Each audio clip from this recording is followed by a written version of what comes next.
What's up? Welcome back. I'm John Stark from MakeTheMovieGuy.com. It's Black History Month, and I'm kicking it off. I got out of the Valentine's. That's the weird thing about being a film critic, is mixing the Valentine's half of the month with Black History. We shouldn't have to, but I think people want to talk about romantic comedies for a little while, which kind of takes up. I could, I guess, just spend my life watching even more movies and do one Black History Month and one rom-com for the first. But there's only so many hours. Anyway, this is Ray, which celebrated its 20th anniversary in 2004. Love this movie. I've got it on DVD. I've seen it a couple times. It's 2.5 hours, so I'm not going to lie and tell you that I've seen it like a bajillion times, but I've seen it a couple times. And this is the film that won Jamie Foxx the Best Actor Oscar the same year that he was also nominated for Supporting Actor for Collateral. He came out of the gate getting two nominations in the same year. And it's also got a pretty extensive supporting cast, including eventual Academy Award winner Regina King. We've got Kerry Washington. We've got eventual Academy Award nominee Anjuna Ellis-Taylor in here. Same with Terrence Howard. We've got Harry Lennox. A lot of character actors are in here throughout the film as well, like Richard Schiff and David Krumholtz, and the talent pool is deep. It's mostly though really about Ray and Ray's the Ray women, which he lovingly calls the Raylettes, but they're not all Raylettes. The ones that sort of pop in this movie and stand out. So, it's it's a pretty typical biopic that was written and directed by Taylor Hackford, and it follows that structure that we have since sort of made fun of in movies like Walk Hard, and the Weird Al movie. So, I mean, it's starting off and see the career growth, and he moves from this record label to this record label, and you see sort of the moments, and he struggles with the addiction and various loves of his life and the kids, and being there for the kids and not being there for the kids, and being on the road, not being on the road, learning to stand up for himself as an artist. And you know what I really like about this movie is that Ray and I have something in common. That's why I really felt like I should probably start off Black History Month officially, although yesterday I did review The Best Man, which is sort of like a nice little overlap. For Valentine's Day, you got a review of The Best Man from me. Now this is just Black History Month, and you're thinking to yourself, you're a white dude, what are you doing? And I'm like, well, I'm also something else. I'm a blind film critic, and Ray Charles is a good-looking dude, but he's also blind. And getting to sit down and listen to this film. Obviously, I found it with audio description. I feel like films about blind people that use blind people centrically should like inherently have audio description no matter like where you are. Just rude otherwise to to just put that out there in the world and be like, but the people we're talking about, they don't get to, that's not for them. But it is, but it's not. It's so weird. Anyway, I don't I don't know. I, as much as I consider myself a blind advocate in addition to being a blind film critic, I don't know all of the history about like what accessibility was available when. And Ray just kind of is making it through life with people helping him through and into places, and he's doing his best to try to, I mean, he can't read paper or contracts, so he's trying his best to like navigate through life. He just plays music and loves music, and is somehow able to do all that. All the stuff that he accomplishes still amazing, everything considered. I mean, this guy, even from what I remember in the movie, he walks around a lot, like without any assistance, even just like little steps forward. I mean, I I feel like with my mobility, with like my cane, I still have a fear of tripping over or stepping or walking into somebody or clipping a corner, which I do all the time. And just like brushing my shoulder up against something. And also, some people are really dumb nowadays. Like, you trust that the sighted people are gonna like know and see, and they're not always paying attention. And um, even if I'm walking in a straight path, they just, I don't know. I think they're in a game of chicken. They're like, I'm gonna play chicken with the blind guy. I'm just like, what the fuck's you doing? What are you doing? Anyway, so I don't know how Ray went, uh, and I think maybe Taylor strayed away from having too many of those moments of weakness. Like, did Ray trip and fall? I don't know. Did he? You know, did people push him or shove him? Like, was he ever mistreated? We don't know, because he didn't want to make the film about that. He wanted to make the film about the musician, not the disability. So it's not necessarily like the strongest disability representation, although Ray Charles is, I wear glasses all the time, because I still have a slight, I have little tiny, I call them holes. Uh, I have these little holes. Keeps me from sort of like walking into a wall, and that's about it.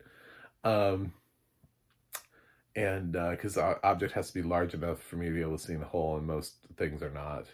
A person, I guess, if they stood like directly in front of me, like would seem like a large enough object, but I wouldn't be able to see their um, facial features or anything like that. Like I wouldn't. I would just suddenly see like this shape moving in front of me, and I'd be like, "Oh shit!"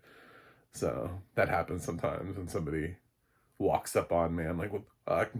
It's very scary, actually. It's like living in a fucking Ari Aster movie the whole time.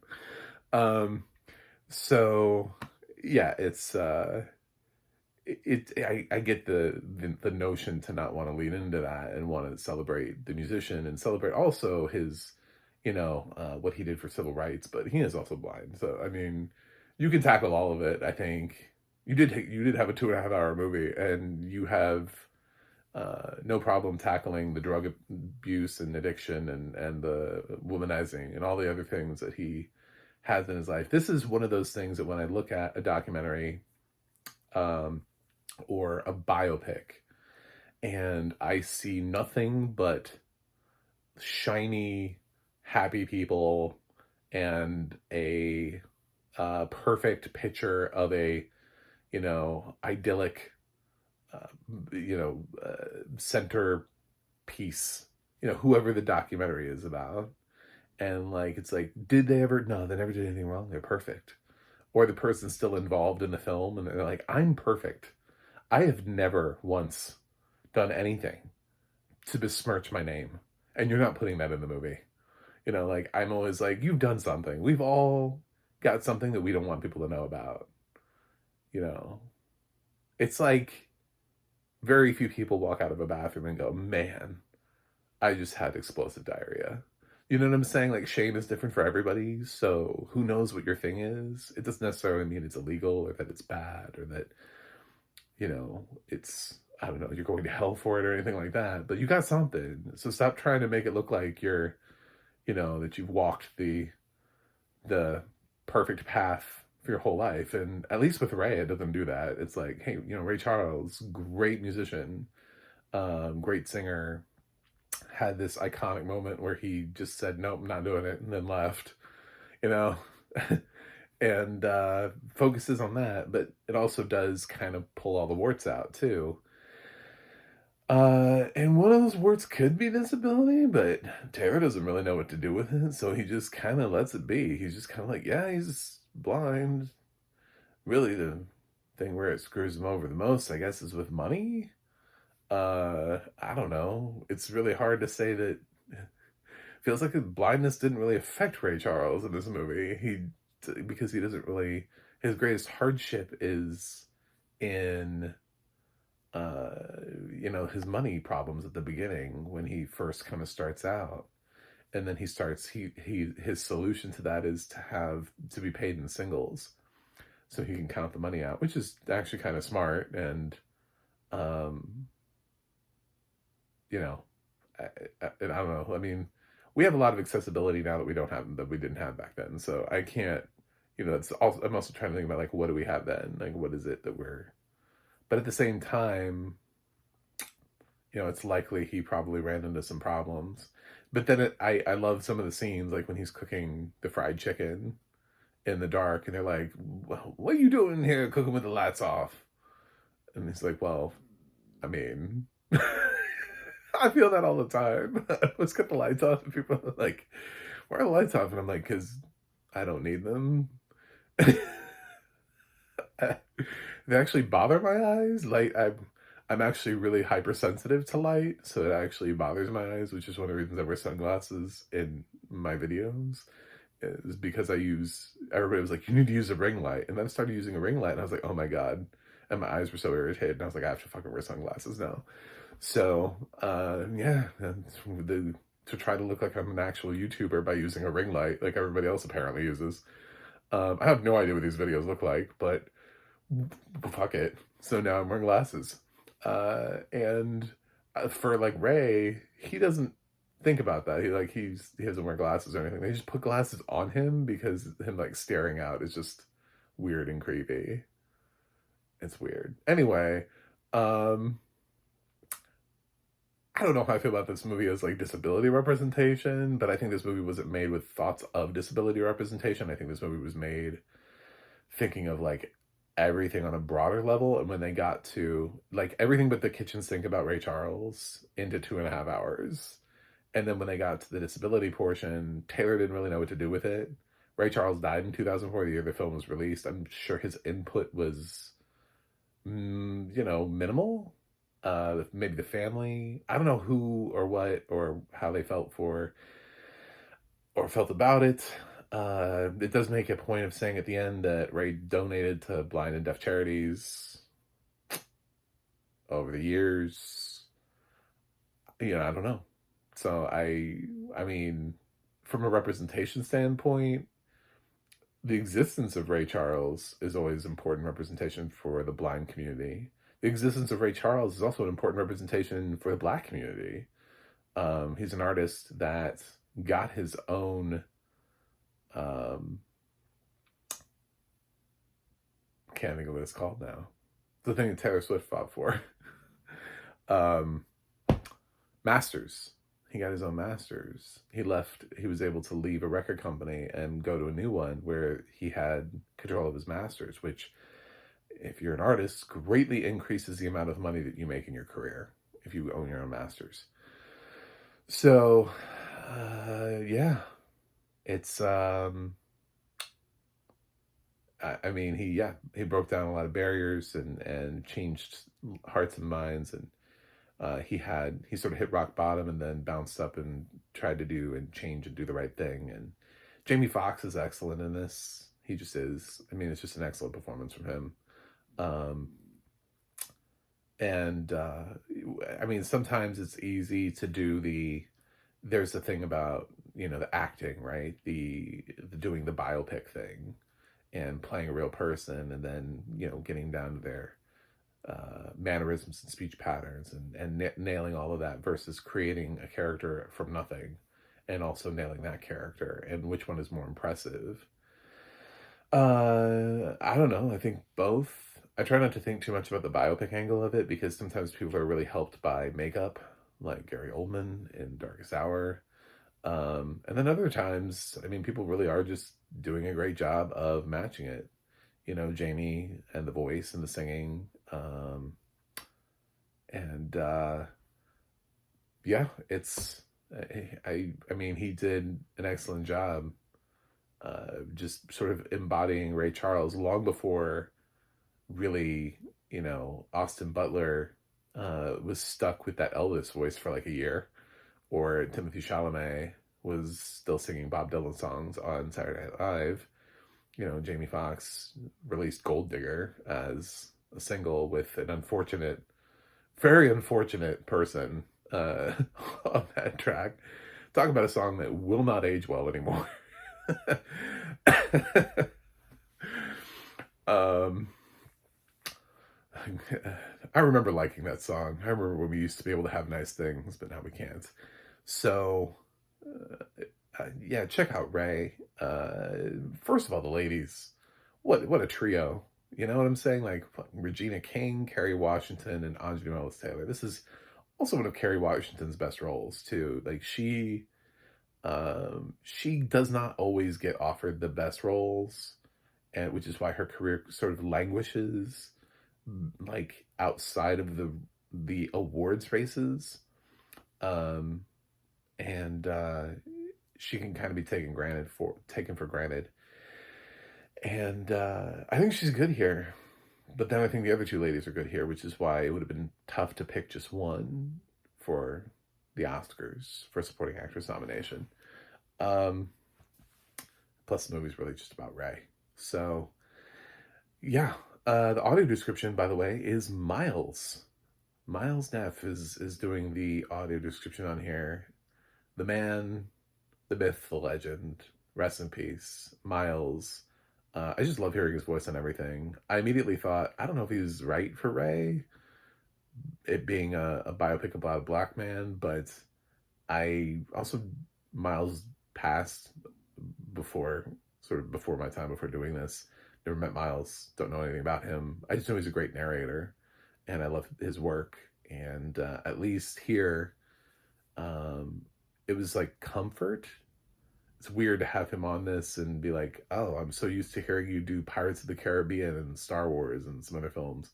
And he gets really excited in those movies. Like, one of the best parts about watching a movie that's narrated by Miles is that he feels like he's watching it with you for the first time. Like, he's just as excited to be there as you are.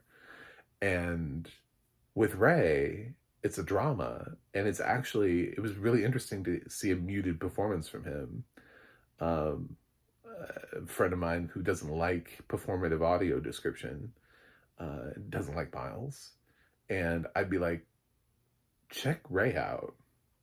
Because a lot of the stuff, Ray doesn't require it. So he's just sort of narrating the film very flatly, but he's doing a really good job. You know, I mean, it's a very different type of performance from him. It's sort of like Miles knew when to turn on the excitement and when not to with the other films. And then here is just a biopic. So he's not constantly like getting super excited for the moments like, oh, and Ray, he jumps in the van and he runs off. Like, it doesn't feel like anything like that. That's not his voice either. But he just kind of does a straight thing the whole time, and it's great. And I love Miles, and I miss Miles, and rest in peace. So, also rest in peace, Ray Charles, for whom the film is about. Ray, 20 Years of Ray. I like the movie. I think it's a really strong biopic. It's definitely a biopic I always go back to in my head when I'm thinking about one of my favorite biopics. It's not literally my favorite biopic. I wouldn't take this to a desert island because I can't say that I've seen enough times for it to qualify as a desert island movie. But I really like Ray, and this was a good watch for me. This was a fun rewatch. It's got a great supporting cast, a nice ensemble to it, and Jamie Foxx deserved that Oscar. Anyway, this is a tough year too. 2004 was a hellacious year. There were actually a bunch of actors who deserved Oscars and a bunch of actors who deserved nominations. It was the year where, like, sort of this year with actress, where it would have been nice if we had seen like at least an extra nomination. You know, like somehow because of the math, the way votes landed, we got like at least one more nomination out of the category. Like, oh shit, 6 women got nominated this year. Didn't see that coming. Yeah, there should have been at least 6 dudes nominated this year. And Best Actor. This was the year that both Jim Carrey got snubbed for Eternal Sunshine and Paul Giamatti for Sideways. And those are 2 performances that people lament quite largely. So, would I take away Jamie Foxx's win for Ray? No. But like I said, there were a bunch of performances this year that could have won. I would have been excited for literally any of them. So he sort of is in that boat. Like, If it had been Paul Giamatti for Sideways, I love that movie and I love that performance. Great. If it had been Jim Carrey, I love that movie. I love that performance. Great. You know, so there's just a few movies that it just feels like, sure. But it is what it is. Anyway, I'm giving Ray an A. I like Ray. I'm trying not to, I'm thinking about it from the disability angle, and because I don't know enough about the, uh, what was and was not available to him at the time in terms of accessibility. I know Braille's been around, right? So he could have learned to read Braille because Braille predates him. But as far as like white cane laws and what kind of services were available to him, I mean, this predates the civil rights movement. So his life predates a lot of that. So I don't know what was available to him. So I'm not going to try to say, well, why wasn't he doing this? Why wasn't this available? Why wasn't, where's this? Where's that? Why didn't he have, you know, meta glasses? Anyway, but I think it's a great movie, and it's a great way to kick off Black History Month. I think anyway. I don't know. I'm a white guy, so you came here. I didn't make you. You came here for white guys take on Ray, blind white guys take on Ray. Actually, which is kind of really different, but um yeah, so if you have a chance to check it out with audio description, I think you should. I think as a blind people, we should. I think we should be aware of things like this. So, anyway, that's it. Thanks for watching. Thanks for subscribing, and I will see you guys on the other side.